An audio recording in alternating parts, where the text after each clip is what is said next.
חברים, היום אנחנו עושים את האתגר של הנדנדה פה עם יוסף ואסולין, קוראים לו איתי, ויאללה. אז כאן יוסף. מה אתה רוצה עליהם? תראה, למה ככה?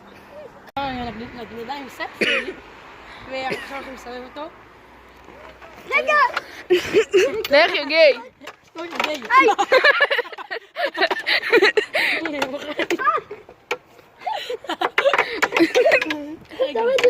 צריך לסובב את הנדנדה עד הסוף.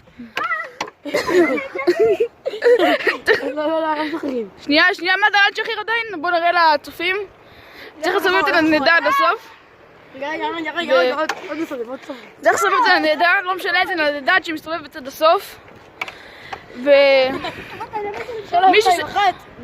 ולעזוב את זה, ושמי שיהיה קורבן בפנים